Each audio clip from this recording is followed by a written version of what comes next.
Pour ne rien manquer, abonnez-vous maintenant. Les vraies voix Sud Radio. Et bonsoir Félix Matou. Bonsoir à tous. Bonsoir. Et vos 3 mots du jour sont effondrement, avalanche et bouclage. 4 corps retrouvés à Marseille dans les décombres de l'immeuble effondré hier. Chaque minute compte pour espérer découvrir des poches de survie. Les bâtiments alentours sont évacués par sécurité. Une avalanche fait 6 morts en Haute-Savoie sur les hauteurs de Contamine-Montjoie. La coulée de neige faisait 500 mètres de large avec un dénivelé de plus d'1,5 km. Et puis la Chine parle de succès après la fin de ses manœuvres militaires d'encerclement de Taïwan. Un entraînement aux allures de menace sur l'île autonome revendiqué par Pékin. Les vraies voix Sud Radio.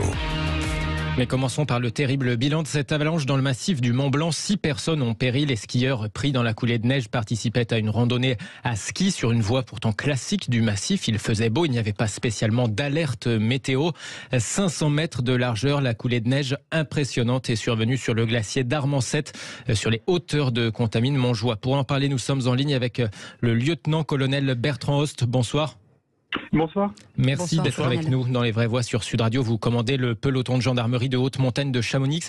Alors c'est vous qui avez dirigé les opérations de secours. De gros moyens ont été engagés sur place après cette avalanche. Oui, exactement. Alors sur les 2 jours, on a employé plus d'une centaine de personnes sur zone, de la gendarmerie, des pompiers, des hôpitaux locaux, voilà, du SAMU 74, voilà, ainsi que de nombreuses unités de police judiciaire de la gendarmerie qui nous ont permis de retrouver les 15 victimes qui étaient sur l'avalanche et malheureusement parmi eux les 6 personnes décédées qui étaient en dessous. Dans des cas comme ça, on espère retrouver des personnes vivantes durant combien de temps après l'avalanche ? Alors c'est variable, hein, ça dépend de la configuration de l'avalanche, mais c'est bien sûr une course contre la montre qui s'engage, voilà, avec un déploiement de moyens qui doit être hyper rapide sur zone. Et dans ces cas-là, on compte énormément sur plusieurs unités, notamment les unités cynophiles de recherche en avalanche, mais aussi les moyens de détection qu'on a qui permettent de retrouver rapidement des pratiquants qui sont équipés de détecteurs de victimes en avalanche. Mais colonel, un chien peut détecter sous une avalanche à quelle profondeur ? Alors c'est très variable, hein, parce qu'en fait en chien il est habitué à sentir toutes les effluves qui émanent de dessous la neige. D'accord. Ah oui. Donc à partir du moment où la neige laisse passer une odeur, le chien va la sentir et se diriger vers cette odeur. Elisabeth Lévy. Non, moi, ce que je trouve évidemment, d'abord c'est terrible, c'est très triste, et ce qui est très angoissant, c'est l'absence de prévision, parce que très souvent, quand on entend parler d'avalanche, il y a des gens, évidemment, c'est malgré tout très triste, mais qui n'ont pas respecté les consignes météo. Maintenant, ce que vous nous dites, colonel, ou je ne sais plus, c'est vous qui l'avez dit, ou Félix, c'est que il n'y a pas eu d'alerte. Donc, est-ce que c'est fréquent, ces avalanches qui arrivent sans la moindre alerte? Est-ce que maintenant, on doit avoir peur tout le temps, en fait? Alors en fait, il y a une alerte permanente en hiver, c'est-à-dire qu'il existe un niveau de risque avalanche qui était identifié à 2 pour la journée. Donc il y a une alerte qui est permanente et qui est identifiée tout l'hiver. Maintenant, le risque 0, il n'existe pas en montagne. Voilà, et ce qu'on peut faire, c'est limiter les risques et puis aussi faire de la prévention vis-à-vis des personnes qui vont en montagne. Parce que quand on parle d'une voie classique de ce massif, c'est-à-dire que ces randonneurs empruntaient une randonnée connue, ils ne sortaient pas entre guillemets des sentiers battus. Alors en fait, en montagne, il n'y a pas de sentier battu. Il y a une zone de montagne qui existe et chacun est libre d'évoluer dans cette zone en connaissance de cause, des risques et des compétences techniques qui sont nécessaires. Quels sont les conseils de prévention que l'on peut donner à ceux qui nous écoutent ? Alors les principaux conseils de prévention, alors j'en ai 2 qui sont majeurs et d'autres un petit peu derrière, un peu moins majeurs, mais les 2 premiers, c'est surtout de ne jamais sortir seul. Là, en l'occurrence, sur une avalanche, s'il n'y a personne immédiatement pour vous sortir de l'avalanche avec un détecteur de victimes en avalanche, vous êtes forcément soumis au délai d'alerte des secours. En étant seul, ça devient plus compliqué. La deuxième également, c'est de savoir renoncer. C'est-à-dire que quand les conditions en montagne évoluent, il faut savoir soit reporter sa sortie, donc la différer, ou soit renoncer à aller jusqu'au sommet. Et après, bien sûr, voilà, donc être conscient de son niveau sportif et aussi bien se renseigner sur sur la difficulté de la course et savoir s'équiper des éléments de sécurité. Jean de Rideau. Oui, non, j'avais une question parce que c'est vraiment un bilan extrêmement lourd, enfin, de mémoire. Oui. Pour moi, ça fait très très longtemps qu'on n'a pas eu autant de victimes comme ça lors d'une avalanche. J'entends bien, évidemment, qu'il y a une alerte permanente. Toutefois, est-ce qu'il y a peut-être une prise de danger excessive qui a eu lieu de la part des randonneurs? Est-ce que peut-être, moi je me rappelle étant gamin, j'entendais parfois de la dynamite pour déclencher des avalanches de façon préventive. Est-ce que vous pensez, même si vous avez, j'imagine, un devoir de réserve, qu'il y a eu là quand même des imprudences d'un côté ou de l'autre pour avoir un tel bilan aussi lourd? Alors effectivement, c'est une avalanche qui est exceptionnelle, hein, donc c'est pas tous les ans qu'on en a des comme ça. Le bilan est tragique, ça arrive à peu près tous les 10 ans. En ce qui concerne les causes et les responsabilités, donc il y a une enquête de police judiciaire qui a été ouverte et confiée à la gendarmerie sous la responsabilité, sous la direction du procureur de la République de Bonneville. Et en fait, toutes les investigations qui vont être menées, qui ont déjà commencé à être menées, et les constatations vont permettre de déterminer justement ces responsabilités. Ah oui. On va vous poser une question de prévention. Moi, quand j'allais skier, on me disait, si jamais tu es pris dans une avalanche, 2 choses. Pendant l'avalanche, essayez de nager pour rester le plus possible en surface de la neige. C'est ce qu'on me disait. Est-ce que c'est faux? Est-ce que c'est vrai? Et deuxièmement, si on est pris sous une avalanche, essayez de faire pipi sous la neige. Si on n'a pas de balise ARVA, les balises ARVA, c'est pour l'aide à la recherche de victimes d'avalanche, parce que les chiens vous retrouvent plus vite. Est-ce que ces 2 choses qu'on m'a appris sont vraies? Et est-ce qu'il y a d'autres préventions avant, pendant et après l'avalanche, mon colonel? Alors, ce qu'on vous a dit est extrêmement vrai. Voilà, essayer de surnager dans l'avalanche. D'ailleurs, on dit souvent qu'il faut enlever tout ce qui peut nous accrocher à nos skis ou à nos bâtons, c'est-à-dire les dragons, pour éviter de s'enfoncer davantage dans la neige.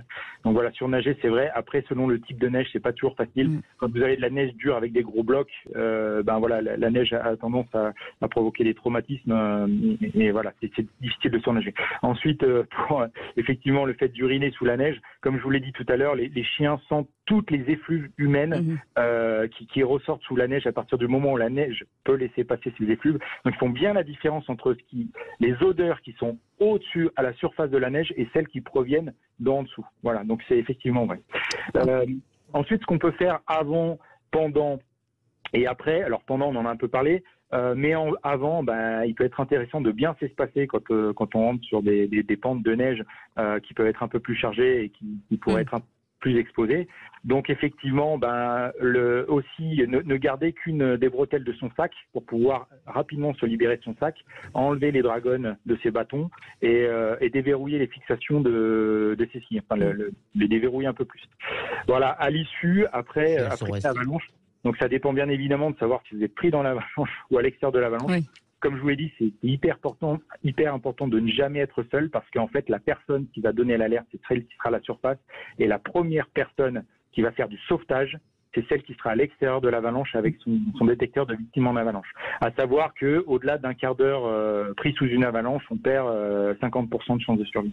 En tout cas, merci à tous les services de sécurité qui ont été venus en aide. Merci beaucoup, lieutenant-colonel Bertrand Host, commandant du peloton de gendarmerie de haute montagne de Chamonix. Et on salue bien sûr les secours qui ont travaillé pour secourir heureusement les vivants. Merci beaucoup en tout cas. Merci à vous. On en vient à cette course contre la montre pour les secours à Marseille, Félix Mathieu. Oui, les marins-pompiers espèrent toujours découvrir des poches avec d'éventuels survivants au lendemain de l'effondrement de 2 immeubles. 4 corps ont été retrouvés sous les gravats. Pendant ce temps, 43 bâtiments sont évacués par sécurité dans les alentours. Plus de 200 personnes ne peuvent donc toujours pas rentrer chez elles. Vu la force de l'explosion hier rue de Tivoli, il faut inspecter chaque bâtiment du quartier avant de pouvoir faire revenir les habitants. C'est ce qu'explique Yannick Ohanessian, l'adjoint au maire en charge de la sécurité à Marseille.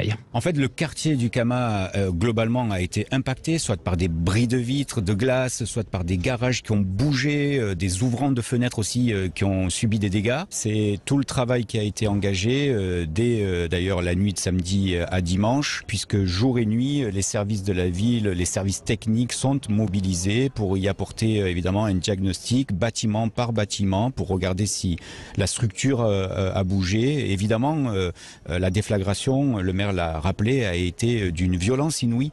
Et ça a soufflé un grand nombre de rues dans le quartier. Ça a été ressenti dans toute la ville. Et donc, à ce stade, évidemment, nous faisons ce travail-là, ce diagnostic-là, immeuble par immeuble. L'adjoint en charge de la sécurité à Marseille, Yannick Ohan, est sur micro Sud Radio de Lionel Maillet. Une personne, en tout cas, qui était envisagée disparue, s'est manifestée auprès de ses proches, a indiqué le parquet.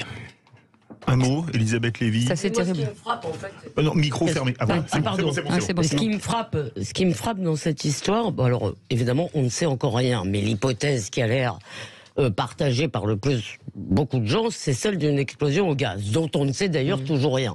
Mais ce qui me frappe, c'est qu'en fait, on se demande si c'est possible qu'il n'y ait pas de responsable ou pas même de coupable. Et c'est ça, en fait, c'est que peut-être l'esprit humain est fait comme ça, c'est-à-dire que pour se consoler, on aurait envie peut-être de se dire, voilà, il y a eu une erreur. Parce que si en plus, c'est juste la faute à pas de chance, à la fatalité, si vous voulez, c'est comme l'avalanche, quoi. Oui.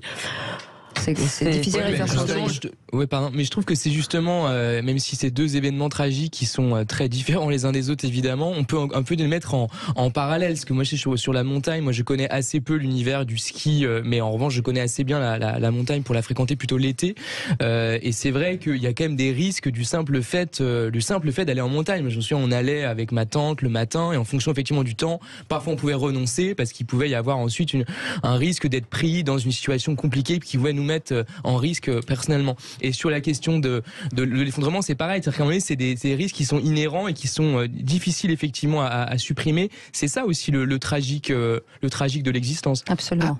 Alors oui, non, je m'inscris en faux par rapport aux propos de Tom, parce que précisément, enfin, ça ne peut pas arriver. Un accident comme à Marseille, enfin, c'est pas audible que dans un pays comme la France, on ne soit pas à l'abri quand on est chez soi en train de dormir, que ce soit une fuite de gaz, que ce soit dû à la vétusté de l'immeuble, que ce soit dû à un manque d'entretien. On ne peut pas en France dire écoutez, c'est pas de peau, l'immeuble s'est effondré, il y a eu des morts. Ça n'est pas admissible, c'est pas audible. Après c'est aussi pour ça qu'aujourd'hui, je sais pas si vous avez déjà vendu un bien immobilier par exemple ou acheté, il y a un nombre incalculable de diagnostics obligatoires qui sont longs comme le bras et qui justement évitent d'avoir ce type de problème, des diagnostics amiante, gaz, électricité. Le risque zéro n'existe pas. Mais ça permet quand même de réduire beaucoup les risques. Mais vous pouvez tout simplement avoir juste, c'est ce qu'on m'a expliqué ce matin, donc c'est toute neuve, un glissement de terrain, quelque chose qui est indépendant de l'erreur humaine. Il y a des géologues, c'est pas fait pour les chiens, il y a des zones non constructibles, enfin non, on peut pas dire que le risque zéro n'existe pas. Vous pouvez pas tout prévoir, ce fantasme de tout prévoir, à mon avis, est fou. Autre sujet, Félix, la Chine se félicite des manœuvres d'encerclement de Taïwan. Oui, l'armée chinoise affirme avoir achevé avec succès ses manœuvres militaires pour encercler pendant 3 jours l'île autonome de Taïwan. Pékin la revendique comme une province de la Chine. Nos troupes se concentrent sur le fait d'être prêtes à combattre à tout moment, de lancer à temps et d'infliger des dommages efficaces, explique un soldat dans cette vidéo de l'armée populaire chinoise. L'arme est chargée, prête à tirer. Nous avons la confiance, l'endurance nécessaire pour faire face à diverses situations compliquées, mener à bien les missions de combat, vaincre résolument tout type de force extérieure et de tentatives séparatistes pour l'indépendance de Taïwan. Ces manœuvres, en tout cas, ont été dénoncées par Taïwan et par les États-Unis, qui appelle à la retenue tout en déployant un destroyer dans les eaux revendiquées par Pékin. Ces manœuvres chinoises ont mobilisé au total une dizaine de navires de guerre et environ 70 avions hélicoptères.